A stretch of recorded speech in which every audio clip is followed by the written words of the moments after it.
So I wanted to talk to you today about I want to tell a funny story, and then it's kind of amusing.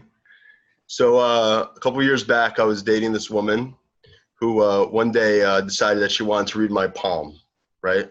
So she reads my palm, and she looks at it, and she goes, "Oh my God!"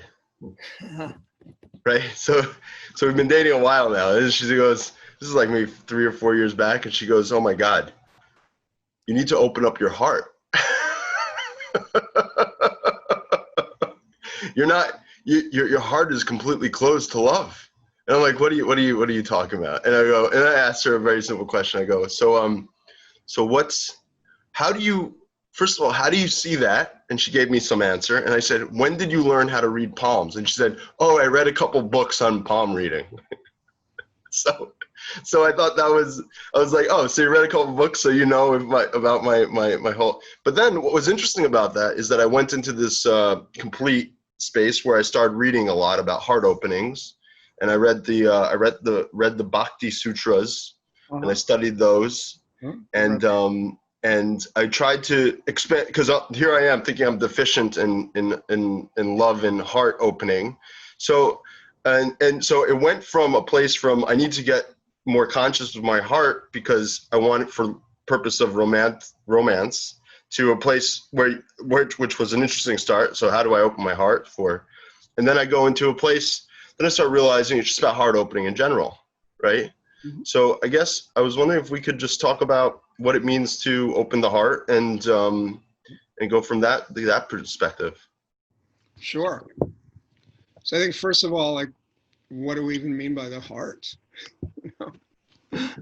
I was leading meditation once, and I often ask people to drop into the space of their own heart. And afterwards, one of the people in the class asked me, well, what do you mean by the heart? Do you mean the inner heart? Is that what you mean? Do you mean the physical heart? Like, what do you mean? So there's a lot to say about that. So obviously we do have a physical heart, and there's a lot of interesting understanding going on about what the physical heart actually does. And there are certain energetics to the physical heart, and we talk about that. In spiritual teaching, usually when people talk about opening the heart, what they mean is what I often call the inner heart. So what do we mean by that? So we know that we have this physical body, right? In yoga and in other systems, it's understood that this physical body also has an overlay of an energy body.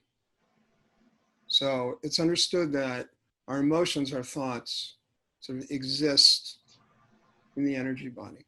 So, I had open heart surgery almost 11 years ago. And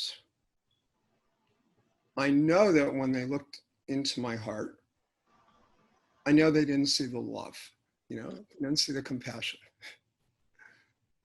They didn't see the caring. They didn't see even the fears. They didn't see any of that stuff in my heart, my physical heart.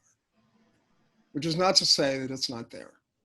And yeah, different cultures think of these emotions being in different places, but we understand, we corresponded to the heart, that it's the seat of devotion.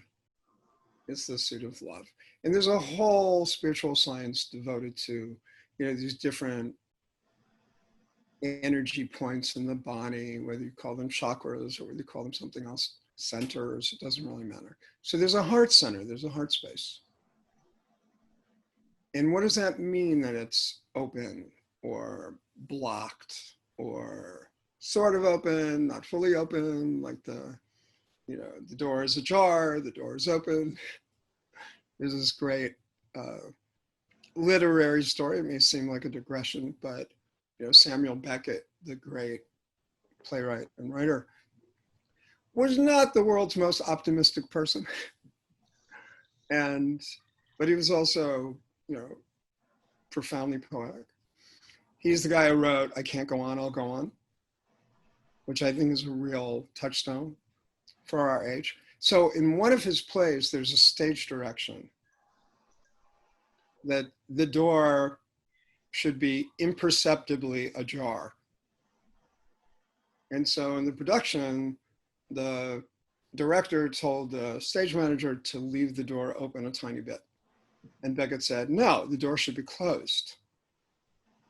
If the door was perceptibly ajar, the door would be open, but it's imperceptibly ajar. So even though it's ajar, we don't know that it's open. So the door should be closed. So what does it mean to be open and to be closed? It doesn't necessarily mean, oh, Matthew, your heart is completely closed. It doesn't mean that necessarily. I think I don't know what she meant, but I think what it means when we have that experience or we feel that way, or people often say, I feel like my heart is blocked, or I feel like my heart is broken.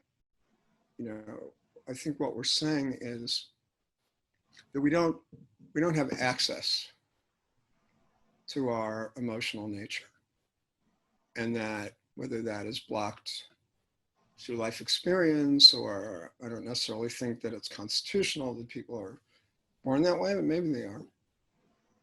Maybe that we have these traumas in our lives that close us off from our own heart. So how do we get access to it? How do we drop into our own heart? And how do we ultimately live more and more from that place in our lives? So I would say across the board that meditation can be helpful to that.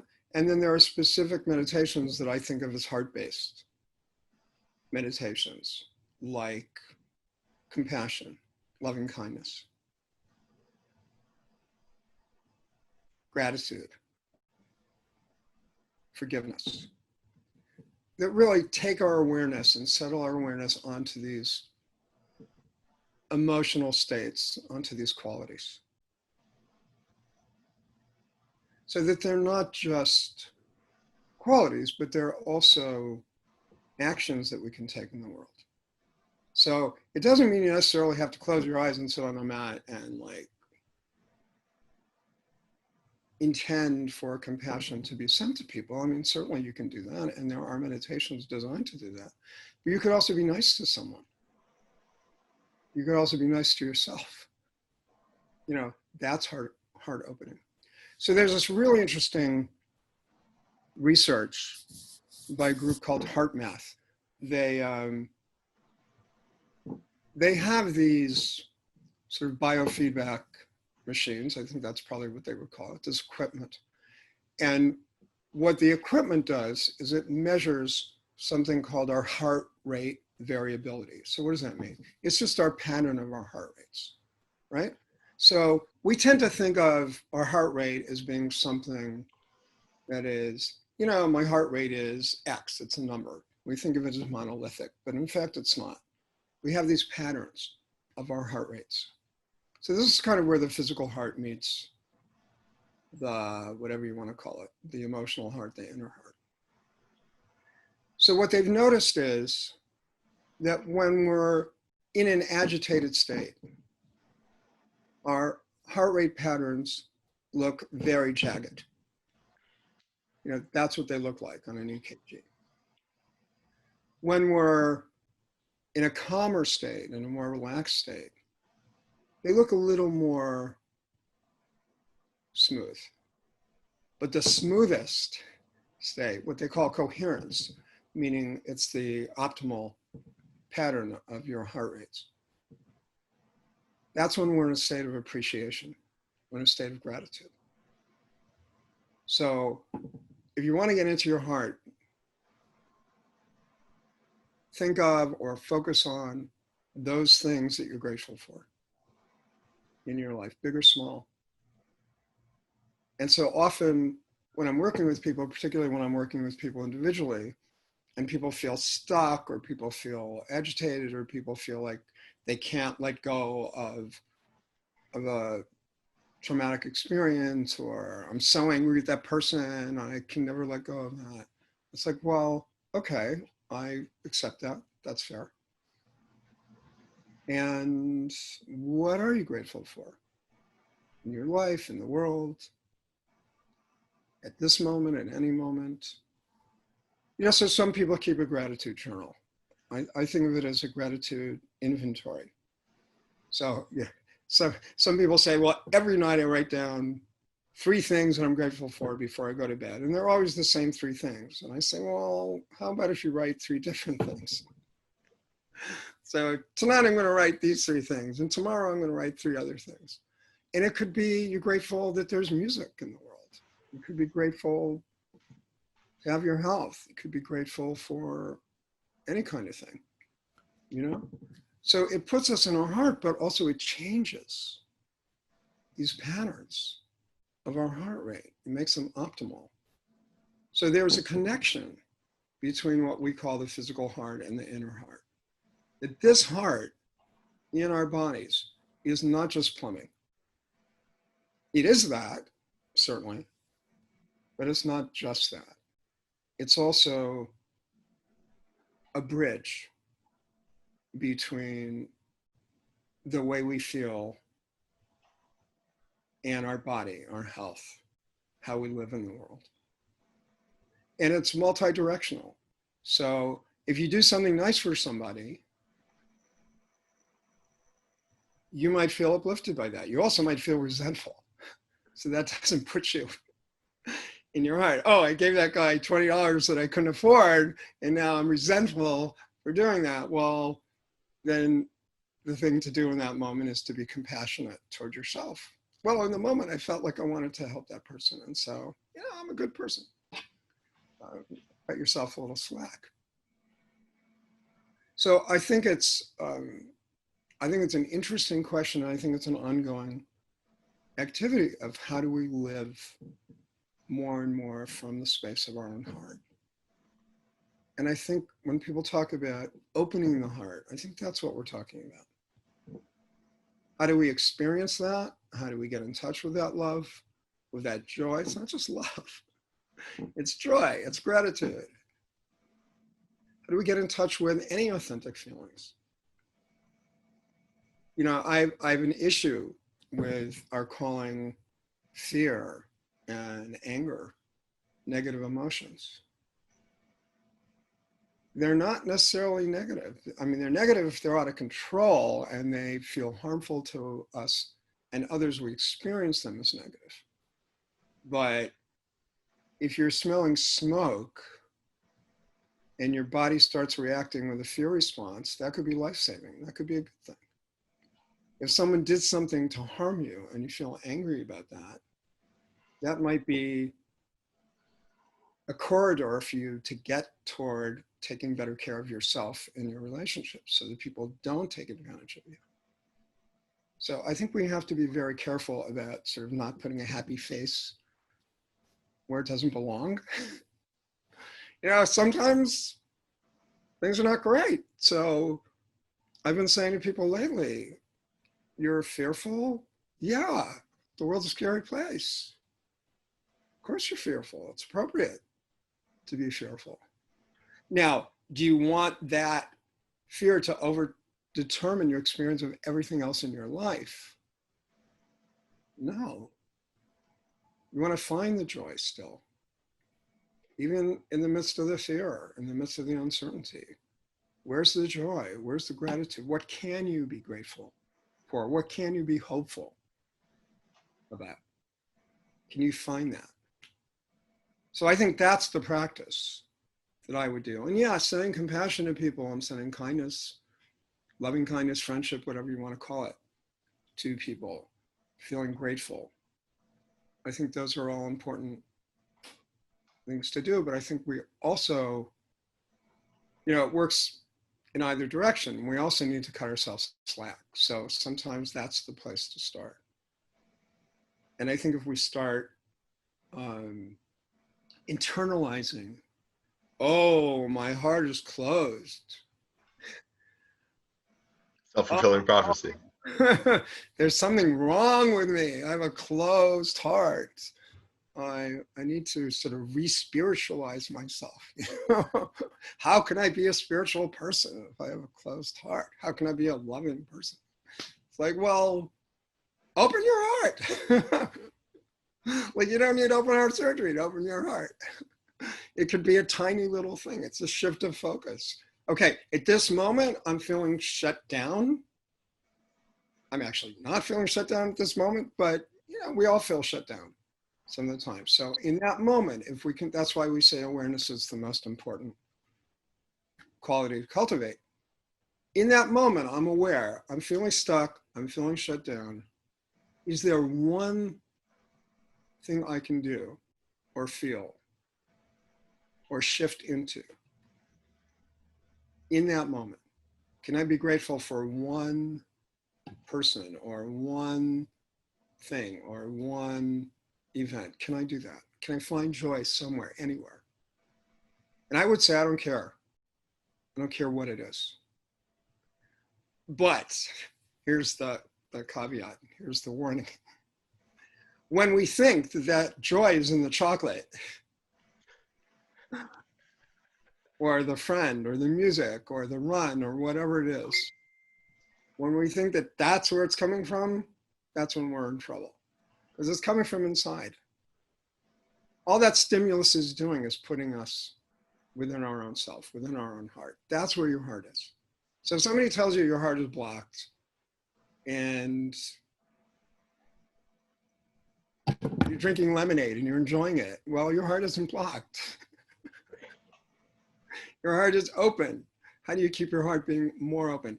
It's to take that joy that you're feeling at that moment and sitting with it and having the understanding and the experience that that joy is sitting in you all the time.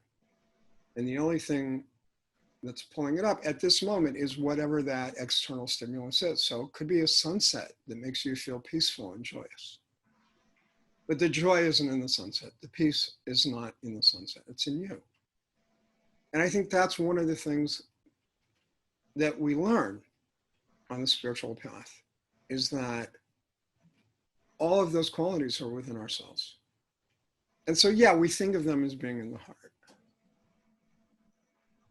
But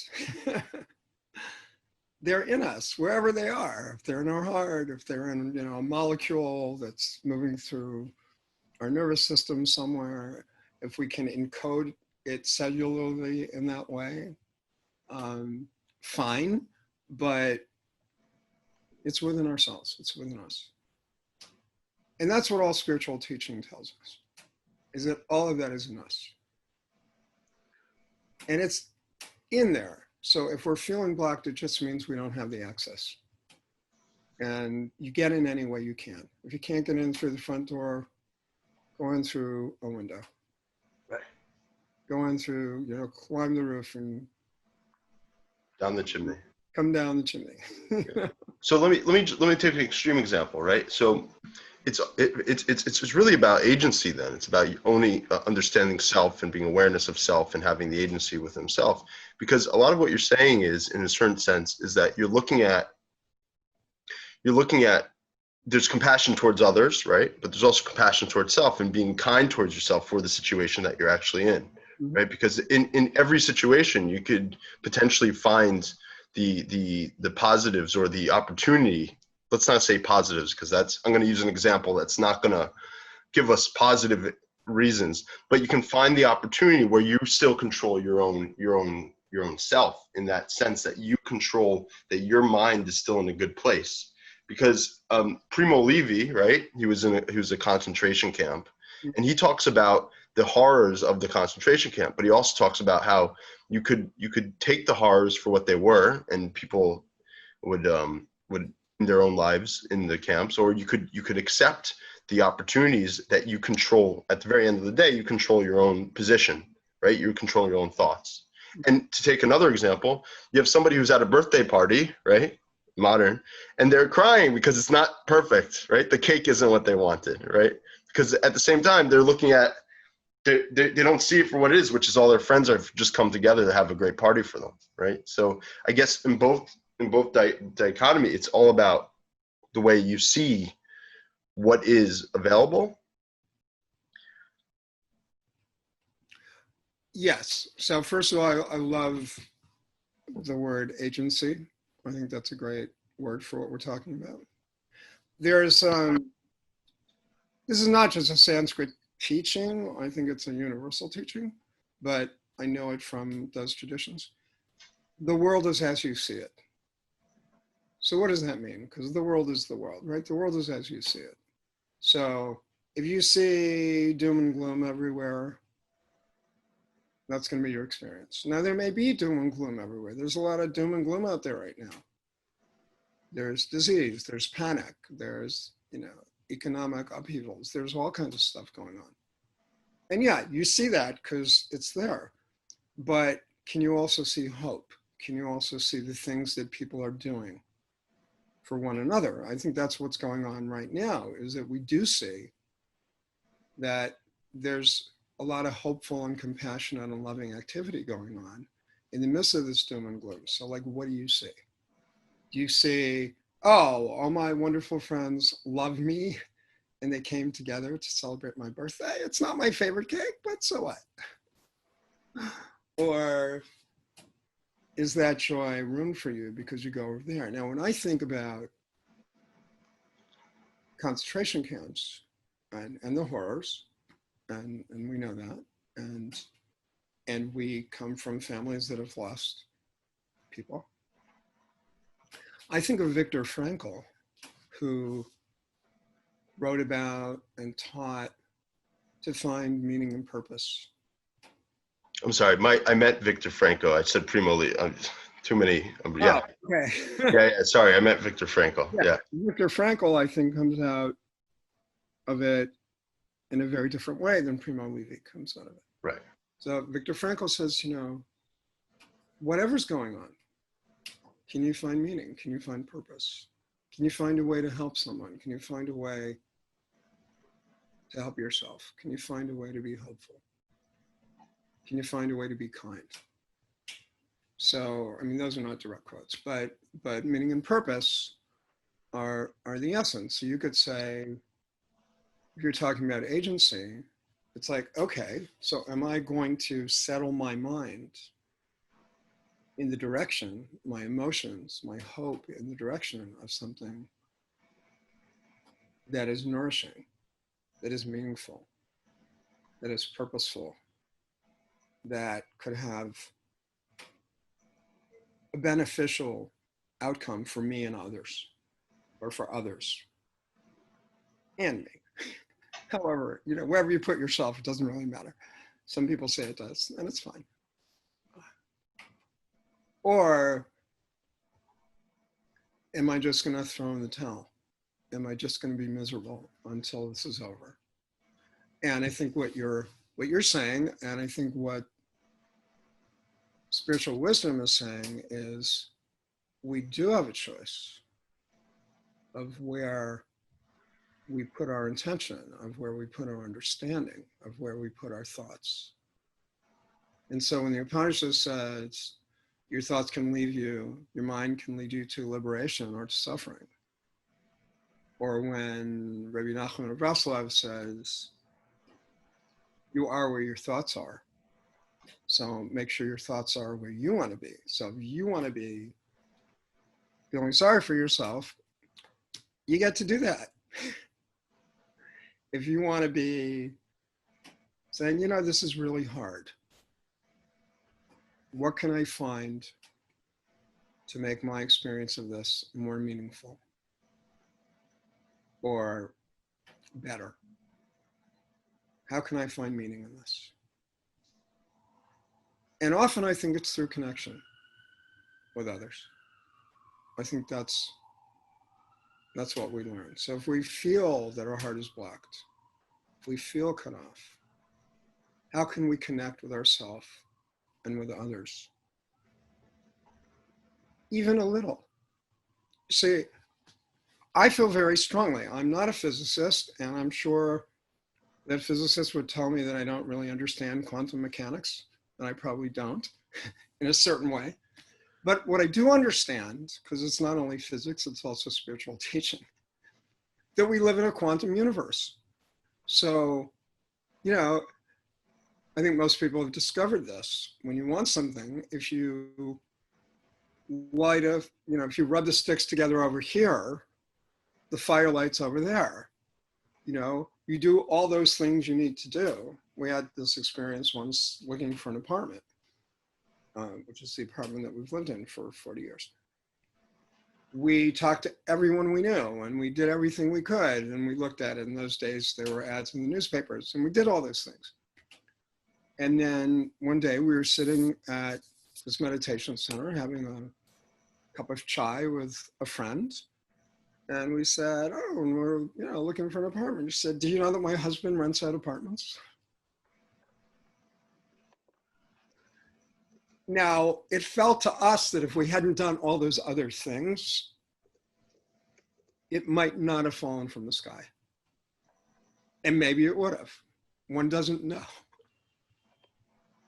So we live our lives knowing that we could take a little step and that could open a whole universe for us. And we all know that. You know, you cross the street, you bump into somebody, and that person makes a difference in your life. And if you'd have gone the other way, that wouldn't have happened. So any action that we take to open our heart more fully, to connect more fully with ourselves and with others, can change everything. So I'm not against palm reading. I'm not against astrology. I think all these things can be helpful in our understanding of the universe and ourselves. I think sometimes grains of salt are helpful, but also, okay, well, what if that's true? What if my heart is completely blocked or feels that way?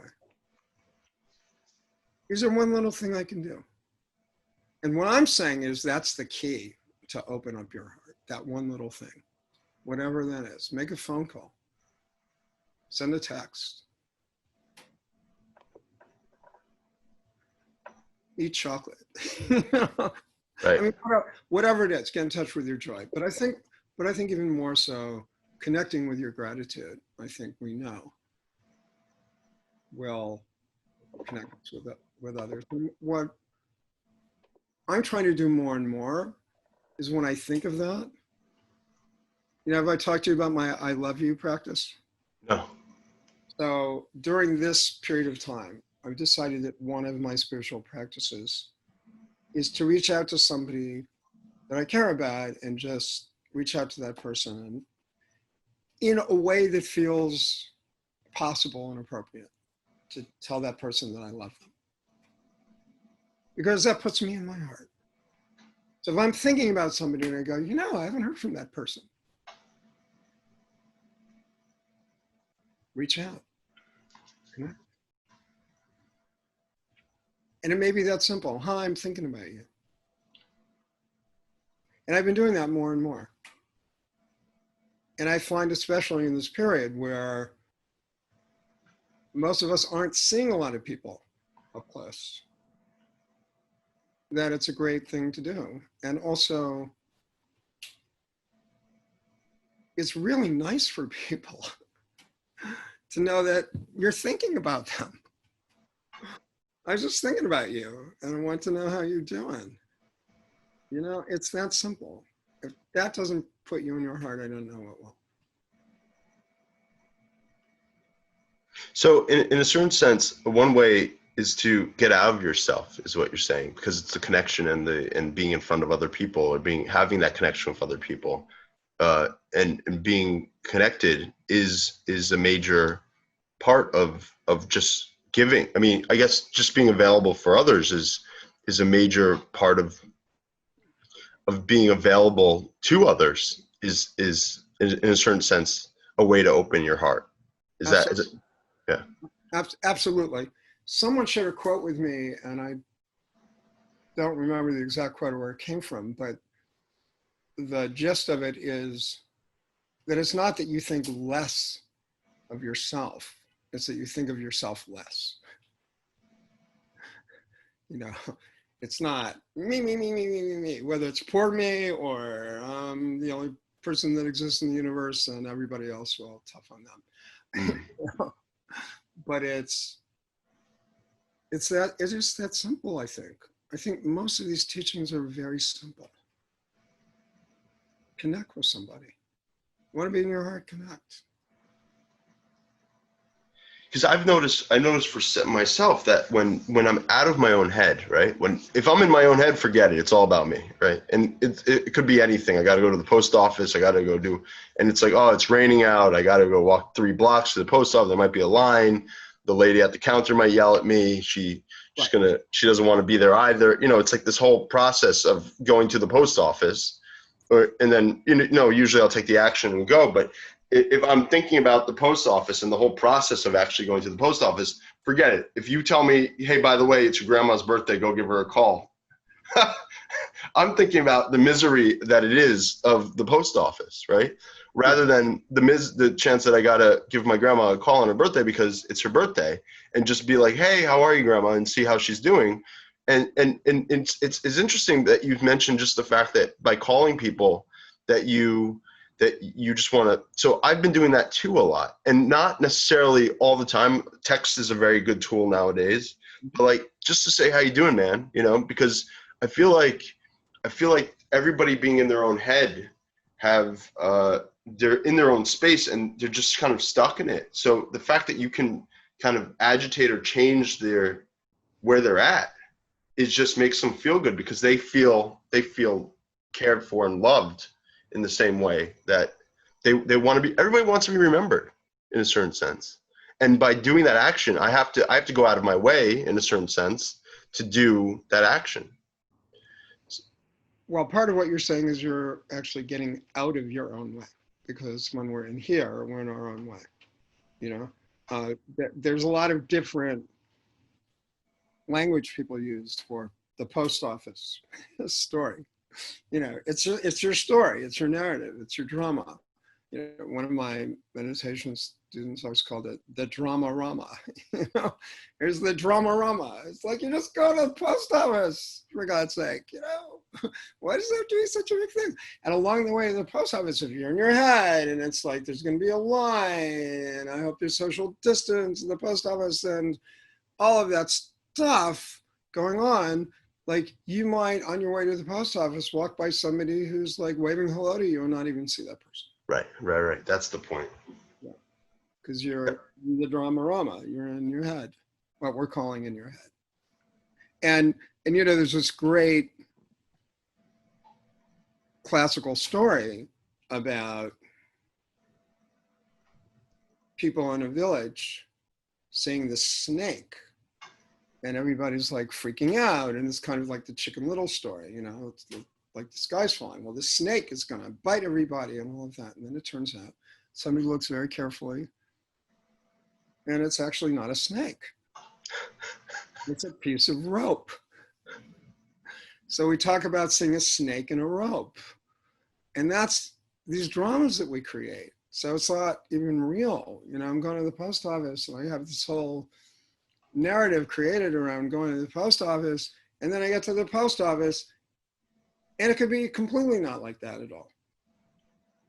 But it doesn't matter, because what felt the most real is your story about it. And then the story doesn't even happen. So it's a snake in the rope. It's something that doesn't even exist except in here. Right. So when you say you're in your head, we're in the creation of these narratives, and these narratives elicit all these feelings, and those feelings trigger all kinds of reactions in our body. And then we're in a state of fight or flight, and we're in a state of panic. And what if the post office is closed? And what if, this and what if that, and none of that. Sorry, I can just see myself. Yeah, right. And you could be doing that, 10,000 times a day with everything. Right. What if this and what if that, So when I lead people into meditation, I often say, when we're talking about coming into this moment, what do we mean? What we mean is, let go of those things that have already happened as attractive or magnetic as they may be to your mind and your emotions, and let go of those things that may or may never happen in the future. If you find that your mind starts spinning onto those things that may or may not happen, come back to the breath, come back to yourself. And how do we do that? By noticing, oh, I'm freaking out about the post office. And I know it could be that way and it might not be that way. So let's see what the post office is like today. And along the way, I'm going to enjoy my walk as best I can. Right, because, yeah, right. So it's raining. And what I tend to say when it's raining is no rain, no food. I to say, yeah, right, exactly. Grateful for the rain because we have crops and we can eat. You know, could it be inconvenient? Yeah. Could it be destructive? Sometimes. But can we also be grateful? When we were in India, we understood that people considered rain to be auspicious, you know, because you need rain for the crops in very dry climates. Now, monsoons can be horrific, but right. A normal rain like today, it could be inconvenient. I mean, if you had a whole picnic planned with lots of people and you're gonna have all this fun, get over it. Right. You won't be able to wear your sun hat, Sheldon. We live in a world and sometimes it rains. Right. But I think that's what you're talking about. It's how do we keep ourselves from being defeated by these internal narratives. And sometimes they're external. I mean, things happen in the world that are hard. Or that may, you know, there's a whole continuum. It could be anywhere from, well, it isn't what I want it to happen today. Okay, it's going to happen. That's what you got. Now what? Right. Or it might have been really serious.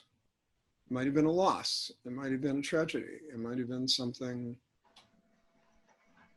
that is insurmountable. Okay, so now what can I do? And that's one of the practices I think in every faith tradition is when people are suffering, how can we take their hand? How can we help them? How can we support them? It's not indigenous to only one tradition. And whether that looks like people, you know, keening and weeping and wailing together, or whether it means people showing up with food, or people paying a condolence call, or sending a sympathy note, or a get well note, or whatever that is, you know, what are the acts of kindness that I can do, even in the most difficult circumstances? What can I do here? But most of the time it isn't that. Most of the time it's, well, it's really a drag. I have to mail this package, and that means I have to go to the post office. And now we have these mailboxes, and you can't slide the package to the mailbox because there are these little slots. You know, I had an experience the other day, and it was like, oh, I put all these stamps on this package that I have to send to somebody with her medicine. And in the old days, I could just put it in the post office box. You know, I could put it in the mailbox. I can't do that today. So, okay, so I'll go to the post office. So what? Right. So just to pull this out, you're almost saying there's a certain sense of presence in it, because if I'm thinking about my greatest hits being all the crazy things that I think I screwed up on, which are usually not mess ups, right? They're just in my head. It's my perception of them. And I'm thinking about the post office because this is what we're using today.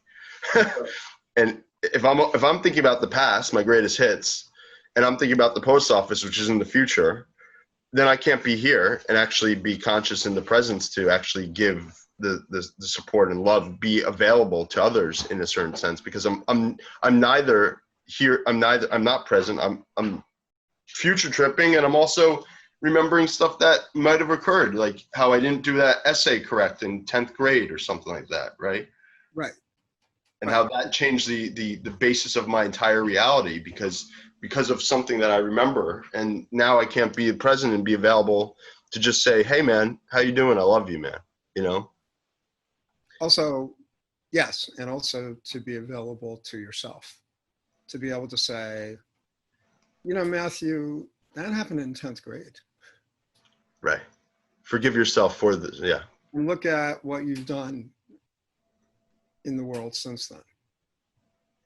Not what you're calling your greatest hits, but your real greatest hits. Like what are the things you've actually accomplished in your life? What are the things you can be proud of? And I don't mean in a puffed up ego sense, but I mean in the way of, can you stop beating yourself up? And I don't mean just you, but any of us. Can we stop beating ourselves up for that thing that we did in 10th grade, or that thing that we did last year, or that thing that we didn't do, that maybe we should have done, and maybe it was hurtful that we didn't do that to ourselves or to others?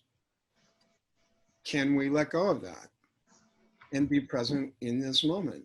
Because in this moment, there's possibility. This is the only moment. Right here. This is it. Yeah. Right here. This is it. And it's not, you know, projecting ourselves into that moment later on, which may or may never happen. Which is not to say that one should never plan.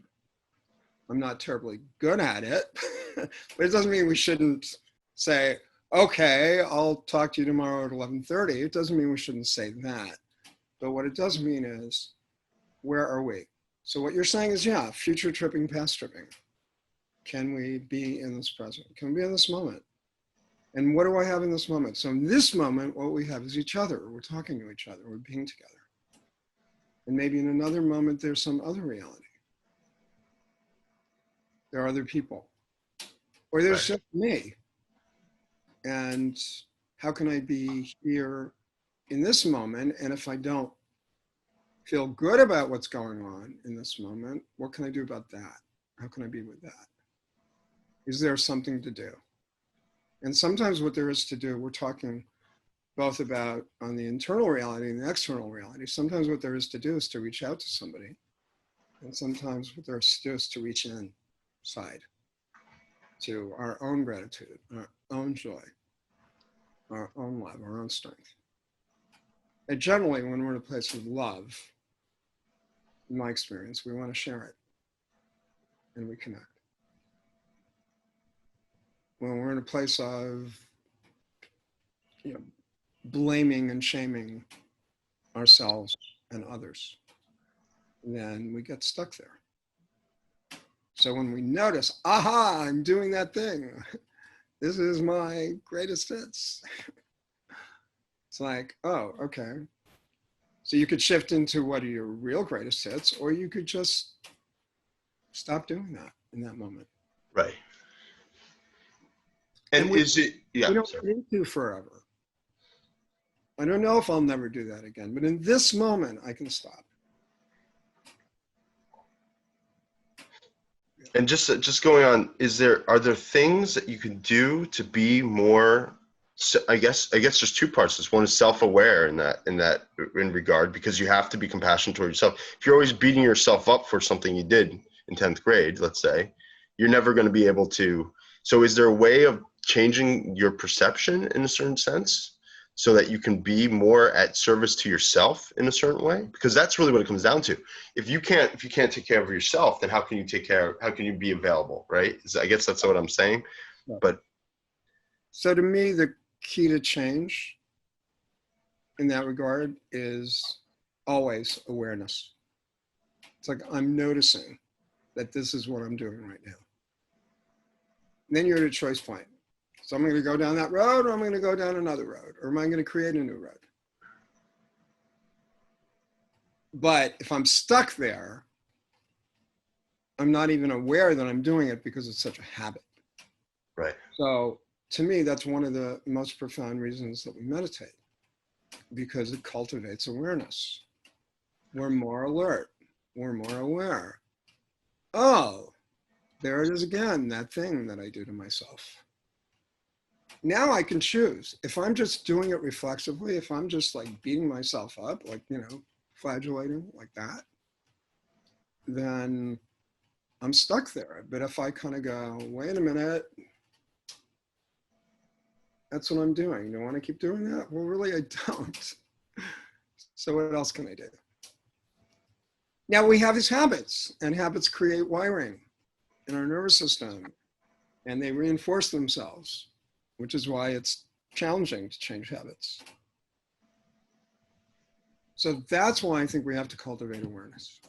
Because in that moment we go, and you don't have this issue, and I don't have this issue, but for people who have substance abuse, for people who have eating disorders, their habits. So I notice in this moment that what I really want is a drink. I notice that. I feel the craving. What do I want to do with that? Now, there are things people can do for those issues. There are treatments, there are supports of all kinds. And I'm not saying one shouldn't do those things. And maybe the awareness leads one to do those things that are healing. And for many people, life-saving. But whatever it is that trips us up, the more aware we are, the more choice we have. Or, as you were saying before, the more agency we have. So it's one of the reasons why I firmly believe that everybody should be meditating, even for a couple minutes every day. And personally, I don't care if the data says more minutes. I really don't care.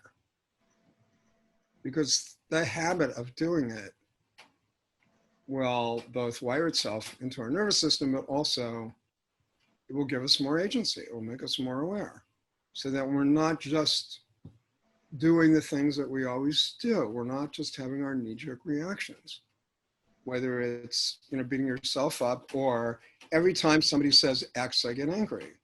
Well, or every time someone does such and such, I get angry. Well, people are going to do such and such. People are going to say X.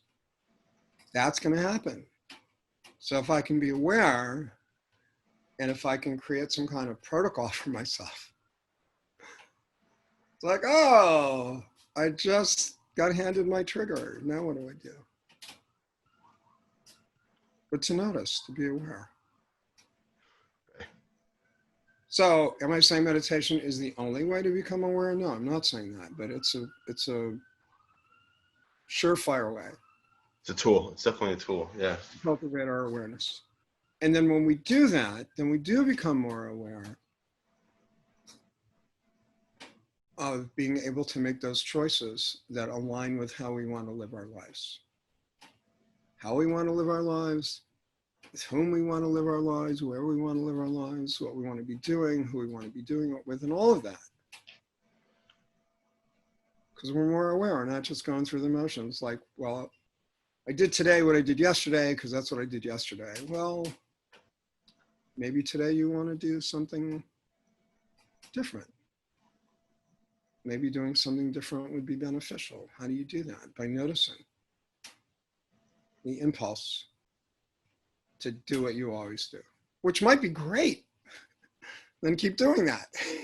But do it with awareness, do it with intention. Well, that's an interesting thing that you're mentioning about the intention and changing your action. That's something different than what you normally do. I once had a teacher who I was working with for a while who would tell me the simplest act you can do is if you put on your right shoe every morning, put on your left shoe this morning. Just be conscious of the fact that you're putting on your left shoe rather than putting on your right shoe, which in practice, it's a lot harder than it looks because I'm always putting on my right shoe, but it's consciously doing something completely different than what you normally do. Because if I normally have coffee first thing in the morning, maybe I do something else. Maybe I sit there and say a prayer, or I stop and pause and see the world for what it is, or write down, journal. Like I noticed that a lot of people, in the same sense of how hard it is to get people to start meditating, it's the same thing about journaling in the morning or being conscious of what's going on on a regular basis. It's like to get somebody to change their routine is very hard. So in doing minor actions, you're changing the wiring of the brain so that it now is more open to do other positive actions. And in doing that, I guess where I'm going with this is that the action to make the change, to make that positive step forward, the next right action in a certain sense, is hard to do because you need to get out of your own space. You need to get out of your own body. Well, one of the ways to do that is what you're describing, is by mixing things up, and they're not mutually exclusive. Another way to do it is by being more aware, by throwing in that moment of meditation, whether it's the very first thing you do in the morning, whether you do it after your coffee. Right. See, routines are not necessarily a bad thing. And I was saying to a meditation class that I led last night that, people often say, well, why should I meditate? And we may have had this conversation before. I can't remember if I said this to you before. Sometimes people say, why should I meditate?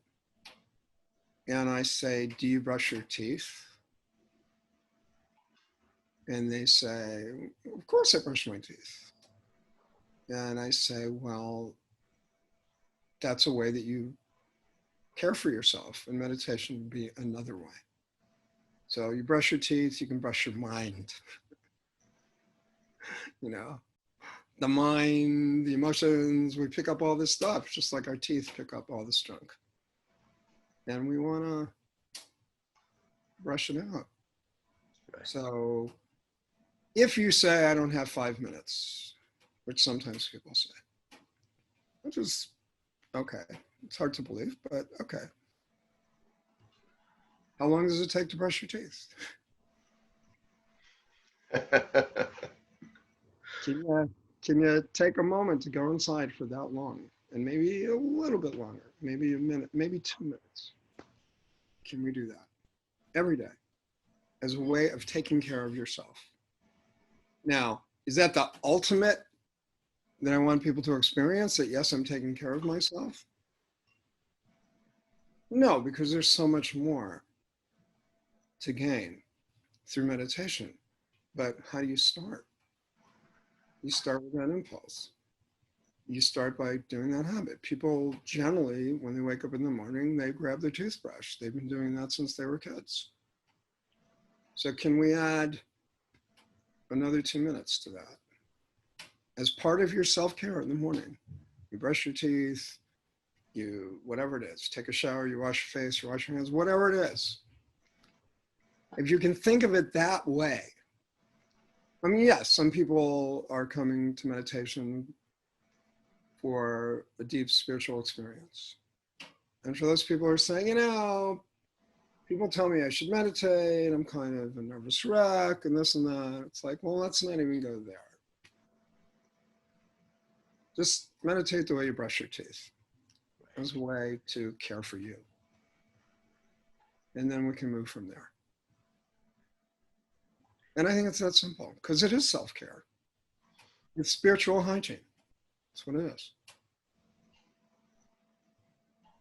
Is there something with regards to opening the heart that you can do so you can focus on that, or is there something that maybe you're thinking of other people, maybe you're thinking of tikkun olam, or like world peace, or is there? I don't think there's necessarily one way or one thing. I always feel I'm very undoctrinaire about this. I don't say, well, everybody has to do this particular practice and then you'll be enlightened, you'll be in your heart. Like, I don't believe in that. I think you break a cycle anywhere you can. So if for you, it's thinking about making the world a better place, what we call tikkun olam, which I translate as repairing the cosmic tear in the universe. If that's your way in, then that's great. If your way in is to take a moment to feel grateful, or even to write down something that you're grateful for at this moment or any time in your life, if that's a way into your heart for you, then do that. if the way in for you is to reach out to someone, then do that. And it could be all those things and many other things. So I don't think there's every single day I have to do X to get into my heart. No, get into your heart any way you can. And you may be in your heart. I mean, the truth is you are in your heart. Right. The truth is we have that joy, we have that love, we have that compassion. It's just, as you were describing, we get thrown, we get disconnected, we get immersed in our own thoughts and feelings.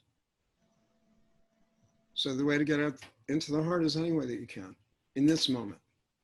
And this moment might be different than some other moment. In this actual moment, it might be the two of us talking together.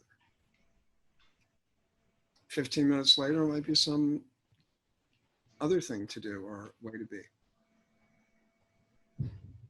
But I think finding it in that moment, oh, in this moment, you know what I'm going to do? I'm going to go online and make a donation to feed children who are hungry. Like in this moment, that connects me to my heart. So it could be all those things in the course of a day. And what I'm saying, and I think it's what I'm always saying, is that to me, it doesn't matter how you get in, how you drop into the space of your own heart, whether it's a meditation, and that leads you to do more kindness and compassion in the world, or whether you start with the action. I don't think it really matters.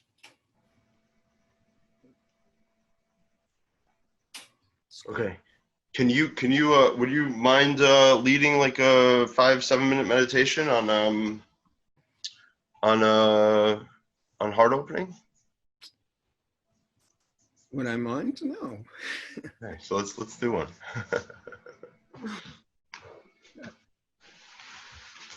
Oh, to gently close our eyes. And to begin with the breath,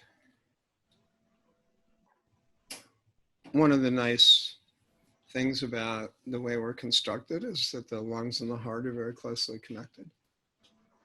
So we can actually breathe into our body, but we're also breathing into the heart. Breathing into the heart, breathing out from the heart. When we talk about the heart, or dropping into the heart, or being aware of the heart, or meditating on the heart, or opening the heart, what we're really talking about is where are we settling our awareness? Where are we directing our intention at this moment? Because we know that when we focus our awareness, our attention, when we settle it somewhere, that directly impacts our experience of any given moment. So when I say drop your awareness into the space of your own heart, and yes, I'm saying let's do that. Let's drop our awareness into the space of our own heart. That for some people that feels very abstract. Some people just go right there and they feel it. They feel, okay, I'm in my heart. Or sometimes we feel it, and sometimes maybe we don't. So a great way into the space of the heart, if we're not spontaneously entering there, is to call up in our awareness someone or something that we're unconditionally grateful for. It could be a place, it could be a person, it could be an animal. Unconditionally. No ifs, ands, or buts. No, well, I'm really grateful for so-and-so, but not that. Choose something or someone else. So what happens is that when we feel that gratitude, that feeling is a feeling of open-heartedness. That feeling is the feeling of being in the space of our own heart.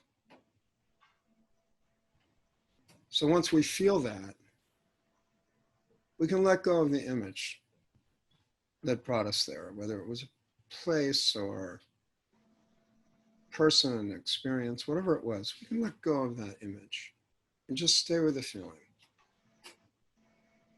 And when I say feeling, it might be an emotional feeling. It might also be a sense. It might be an image or a vision of light. It might be sounds or colors.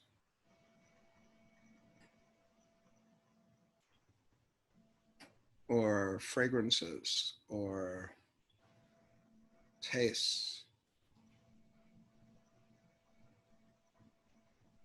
Or something that we can't really name.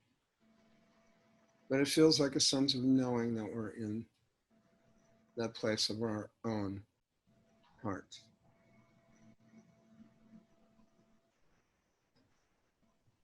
And whatever that feels like for us, to sit with that feeling.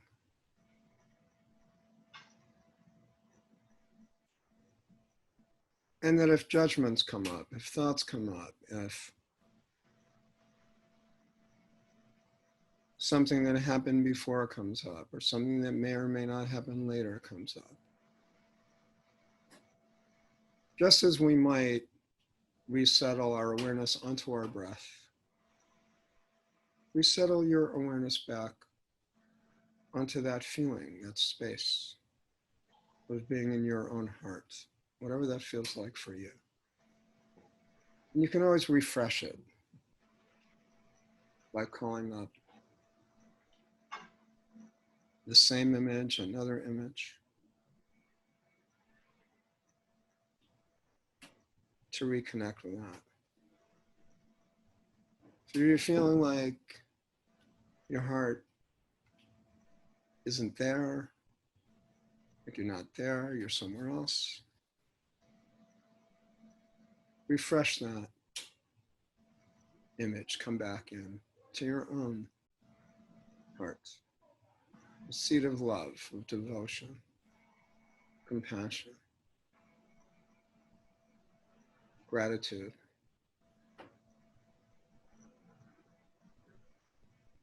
And many other feelings or emotions or energies that we may not even have names for.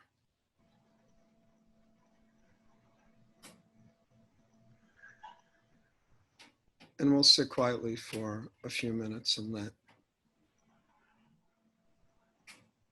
that experience unfold within ourselves.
And reconnecting with our breath.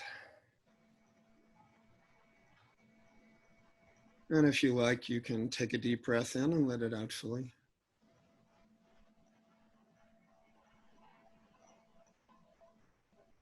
Checking in with yourself to see where you are at this moment.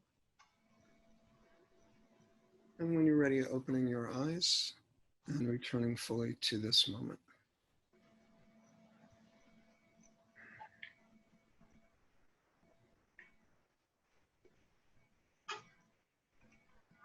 I'm alive. Yeah.